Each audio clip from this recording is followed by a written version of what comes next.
എല്ലാവർക്കും നമസ്കാരം. ഇന്ന് 5ാം ക്ലാസ്സിലെ മലയാളം പാഠപുസ്തകത്തിലെ അടിസ്ഥാന പാഠത്തിലെ കാട്ടിലെ മഴ എന്ന് പറയുന്ന ചാപ്റ്ററിലെ പഠന പ്രവർത്തനങ്ങളൊക്കെ നമുക്കൊന്ന് പരിചയപ്പെടാം. അതിൽ പദപരിചയം, പുതിയ പദങ്ങളാണ്. കന്നിമഴ എന്ന് പറഞ്ഞാൽ ആദ്യത്തെ മഴ, നീർച്ചാൽ വെള്ളം ഒഴുകിപ്പോകാനുള്ള ചാല്, ചെറിയ തോട്. മലമുഴക്കി ഒരിനം വലിയ പക്ഷിയാണ്, പരുഷമായ ശബ്ദം പുറപ്പെടുവിക്കുന്നതാണ്. മഴയിരമ്പം മഴയുടെ ശബ്ദം, ഇലച്ചാർത്തുകൾ ഇലക്കൂട്ടങ്ങൾ പ്രതിരോധിച്ചു തടഞ്ഞു, പ്രതിധ്വനി മാറ്റൊലി.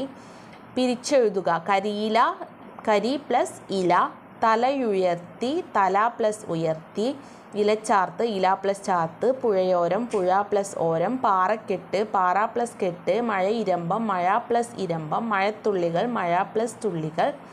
മാറിക്കഴിഞ്ഞു മാറി പ്ലസ് കഴിഞ്ഞു, പെട്ടെന്നായിരുന്നു പെട്ടെന്ന് പ്ലസ് ആയിരുന്നു, കരിഞ്ഞുണങ്ങിയ കരിഞ്ഞ് പ്ലസ് ഉണങ്ങിയ. അപ്പോൾ ഇത് പിരിച്ചെഴുതുമ്പോൾ പ്രത്യേകം ശ്രദ്ധിക്കണം. കരിയില എന്ന് നമ്മൾ പിരിച്ചെഴുതുമ്പോൾ കരി പ്ലസ് ഇല എന്ന് തന്നെ എഴുതണം.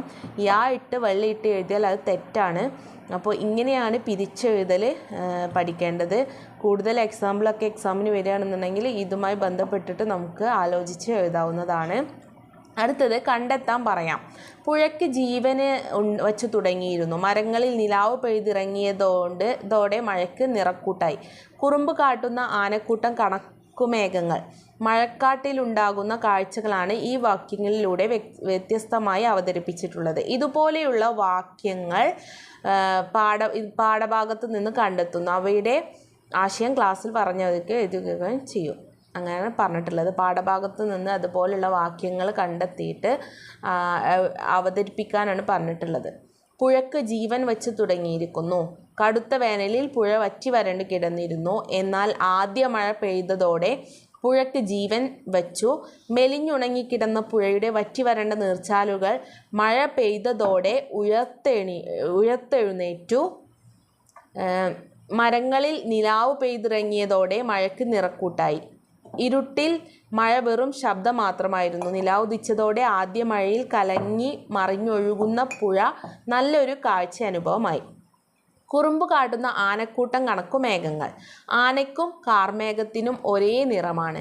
കാടിളക്കിയെത്തുന്ന ആനക്കൂട്ടങ്ങളെപ്പോലെ കാർമേഘങ്ങൾ മരച്ചില്ലകളെ ഉലച്ചുകൊണ്ട് പെരുമഴ പെയ്യിക്കുന്നു. കാട്ടിൽ കന്നിമയ യൗവനമാണ് കൊണ്ടുവരുന്നത്. കടുത്ത വേനലിൽ വറ്റി വരേണ്ട പുഴയ്ക്ക് ജീവനേകുന്നതും ഉണങ്ങിക്കരിഞ്ഞ പുൽച്ചെടികൾക്കും മരങ്ങൾക്കും പുതുനാമ്പുകൾ നൽകുന്നതും കന്നിമഴയാണ്. അതുകൊണ്ടാണ് കാട്ടിൽ കന്നിമയ യൗവനമാണ് കൊണ്ടുവരുന്നത് എന്ന് പറയുന്നത്. ഇടിമിന്നൽ ചാലുകൾ ഇടയ്ക്ക് കാട്ടിലേക്ക് വന്ന് പുഴയിൽ ചിതറിയ ചിത്രങ്ങൾ വരച്ചു. കാട്ടിൽ മഴക്കൊപ്പമെത്തിയ ഇടിമിന്നലിൻ്റെ വെളിച്ചം മരങ്ങൾക്കിടയിലൂടെ കടന്നു പുഴയിലെ വെള്ളത്തിൽ പ്രതിഫലിക്കുന്നതിനെയാണ് ഇവിടെ സൂചിപ്പിക്കുന്നത്.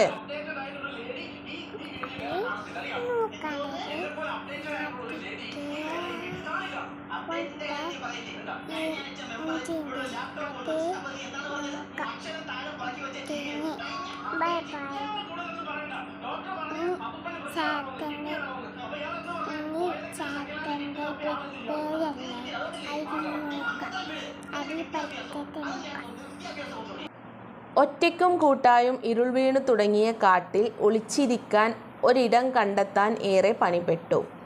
ഇരുൾ വീണു തുടങ്ങിയ കാട്ടിൽ ഒരു ഇടം കണ്ടെത്താൻ ഏറെ പണിപ്പെട്ടു. ഈ വാക്യങ്ങൾ തമ്മിലുള്ള വ്യത്യാസം എന്താണ്? ചർച്ച ചെയ്യൂ.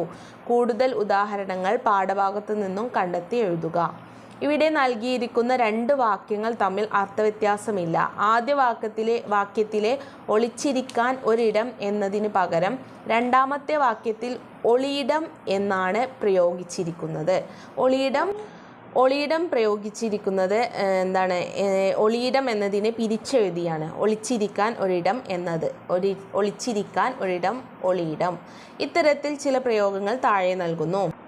മഴയുടെ ഇരമ്പം മഴയിരമ്പം, ഇടിമിന്നലിൻ്റെ ചാലുകൾ ഇടിമിന്നൽ ചാലുകൾ, ഇടിയുടെ ചാർത്തുകൾ ഇലയുടെ ചാർത്തുകൾ ഇലച്ചാർത്തുകൾ, പുഴയുടെ ഓരം പുഴയോരം, നിലാവിൻ്റെ നിറം നിലാനിറം, നീരിൻ്റെ ചാലുകൾ നീർച്ചാലുകൾ. അപ്പോൾ ഇത്രയാണ് നമ്മളെ പാഠഭാഗത്തുള്ള പ്രവർത്തനങ്ങൾ. നന്നായിട്ട് പഠിക്കുക. ഇതുപോലെയുള്ള ക്വസ്റ്റ്യൻസൊക്കെ എക്സാമിന് വരാൻ ചാൻസ് ഉണ്ട്. മലയാളമാണ്. അതിൽ ഓരോ അക്ഷരങ്ങളും പിരിച്ചെഴുതുമ്പോഴൊക്കെ ഓരോ അക്ഷരത്തിൻ്റെ കട്ടി കുറച്ചിട്ട് എഴുതുക. പിന്നെ ചിഹ്നങ്ങളൊക്കെ മാറ്റി എഴുതിയാൽ ഉത്തരം കിട്ടും. അപ്പോൾ ഇത്രയേ ഉള്ളൂ വീഡിയോ ഇഷ്ടപ്പെട്ടാൽ ലൈക്ക് ചെയ്യുക, ഷെയർ ചെയ്യുക, കമൻറ്റ് ചെയ്യുക, സബ്സ്ക്രൈബും ചെയ്യുക. അടുത്ത വീഡിയോ ആയിട്ട് കാണാം.